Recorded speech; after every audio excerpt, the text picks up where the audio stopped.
I read a quote one time that said, "Go not where there is a path. Instead, go and make a trail. For what you do for yourself dies with you, but what you do for others lives on." The quote is poetic, but for the people of Gander, Newfoundland, it's more than a quote. It's a mantra, a reflection of what makes this small community in a Canadian province something for all of us to admire. Here on the edge of the Atlantic. At first glance, it seems an unlikely subject for a Broadway show. The chaos in the skies in the hours after the 9/11 attacks and the safe harbor found by thousands of travelers in the town of Gander in Newfoundland.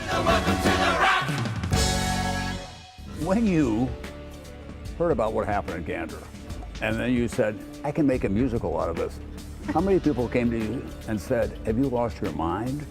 Everyone we talk to, but you have to tell this story with music. Music's in the DNA of Newfoundland, and that's what inspired us.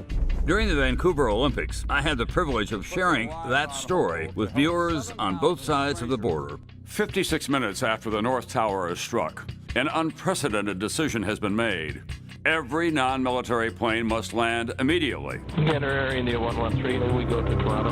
The Air India 113 Center, negative. You must now land at Gander at turn right heading 320. With almost no warning, Gander's vast tarmac was filled with dozens of airplanes. Oz Fudge is Gander's chief constable. I'm looking at this and I'm saying, holy God. If there's 200 people on each one of these planes and we're going to get 40 or 50 planes, that's an awful lot of people. In Gander alone, 38 airplanes, 7,000 stranded passengers and crew, and a small town of less than 10,000, all with open arms. Mayor Claude Elliott knew that his people would rise to the occasion. We just like helping people. The limelight is not something we're accustomed to, but making people happy is, and trying to please them. I think the greatest need for the 5 days was love. They needed love and compassion.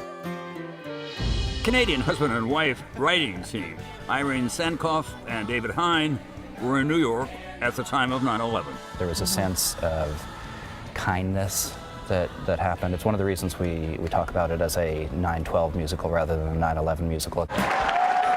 And the citizens of Gander, who welcome the world, are now themselves the toast of the town. But they're really not sure what all this fuss is about. We do not consider ourselves heroes. No.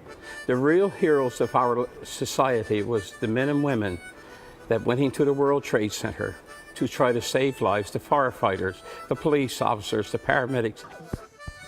One thing, I have hundreds of wonderful friends that I didn't have before 9/11. Heave away, retaliate, heave away. The most emotional thing, certainly for me and my crew, we got off the airplane at 7 o'clock in the morning, so I knew then they had been up all night preparing this food, and we just couldn't believe it. The bonds that formed during those remarkable days between the Ganderites and those who, as the show's title suggests, came from away, have endured and now play out on the stage every night.